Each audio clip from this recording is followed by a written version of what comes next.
Hi అండి. అందరికీ నమస్కారం. Welcome to my channel. ఈ వీడియోలో ఏపీ ఉద్యోగుల పెన్షనర్ల జూన్ నెల జీతాలు, పెన్షన్‌లు జమ అయ్యే తాజా సమాచారం గురించి ఈ వీడియోలో తెలుసుకుందాము.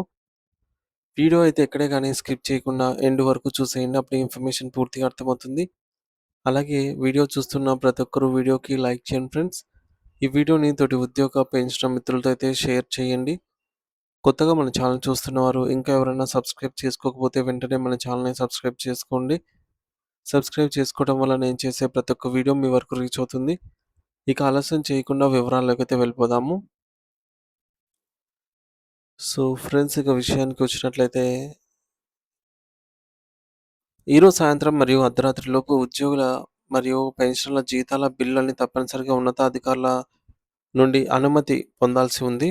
అప్రూవల్ చాలా కీలకమైన ప్రక్రియ అన్నమాట ఇది. ఎవరైతే ఉద్యోగులు లేదా పెన్షన్ల బిల్లులను సంబంధిత ట్రెజరీ ఆఫీసర్ ఎస్టీఓ గారు క్షుణ్ణంగా పరిశీలించి ఆమోద ముద్ర వేస్తారో ఆ బిల్లులు మాత్రం తదుపరి దశ అయినటువంటి వెయిటింగ్ ఫర్ ఫండ్ క్లియరెన్స్ అనే స్టేటస్‌లోకి మారతాయి.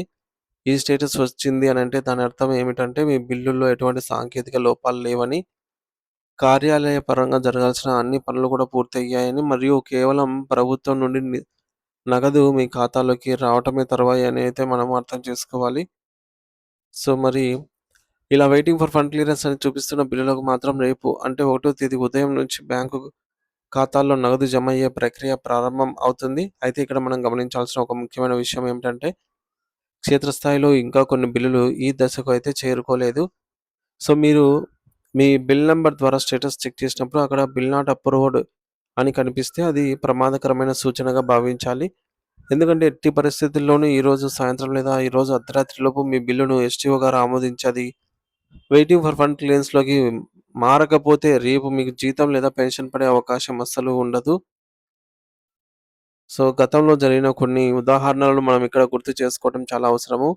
ముఖ్యంగా విద్యాశాఖలో పనిచేసే ఉపాధ్యాయులు విషయంలో గతంలో కొన్నిసార్లు ఇలాగే జరిగిందనమాట. వారి బిల్లులను అధికారులు సకాలంలో ఆమోదించకపోవడం వల్ల మొదటి తేదీన అందరికీ జీతాలు పడినా సరే వారికి మాత్రం నిధులైతే అందలేదు. అటువంటి వాళ్ళు ఇప్పుడు మళ్ళీ సప్లిమెంటరీ బిల్లులను పెట్టాల్సొచ్చింది. సో, దీనివల్ల నెల మొదటి వారంలో రావాల్సిన జీతం రెండో వారానికి లేదా నెలాఖరు అయ్యే సమయానికి పరిస్థితి అయితే ఏర్పడింది. మరి పెన్షనర్స్ విషయానికి వస్తే సాధారణంగా వారికి ఇటువంటి సమస్యలు తక్కువగా ఉంటాయి. ఎందుకంటే పెన్షన్ బిల్లులను ఎస్‌టీఓ కార్యాలయంలోనే నేరుగా ప్రాసెస్ చేస్తారు కాబట్టి, వారు ప్రాధాన్యత క్రమంలో వీటిని ఆమోదించే అవకాశం ఉంది. కానీ ఉద్యోగుల విషయంలో మాత్రం పరిస్థితి భిన్నంగా అయితే ఉండవచ్చు. మరి వివిధ శాఖల నుంచి బిల్లులు రావాల్సి ఉంటుంది. కాబట్టి ఎక్కడైనా చిన్న సాంకేతిక పొరపాటు జరిగినా బిల్లు ఆగిపోయే ప్రమాదం అయితే ఉంది.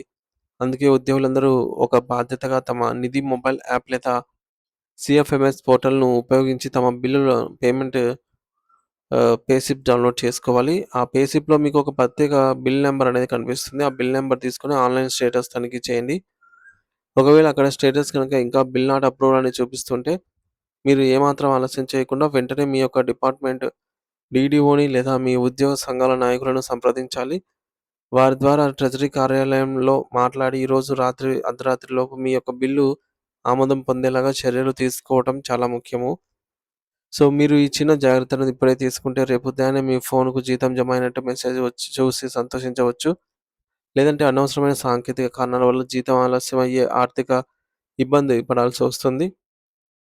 కాబట్టి ప్రతి ఒక్కరు గూడా ప్రతి ఒక్క ఉద్యోగి తన బిల్లు స్థితిగతులను స్వయంగా తెలుసుకోవటం ప్రస్తుతం డిజిటల్ కాలంలో ఎంతో అవసరమో, ప్రభుత్వ నిబంధనల ప్రకారంగా ఆన్‌లైన్ సిస్టమ్‌లో బిల్లు కదులుతున్న తీరును బట్టి చెల్లింపులు జరుగుతాయి కాబట్టి, ఈ యొక్క సాయంత్రం లోపు బిల్లులను క్లియర్ చేయించుకోవడం మీ ప్రాథమిక బాధ్యతగా గుర్తుంచుకోండి ఫ్రెండ్స్.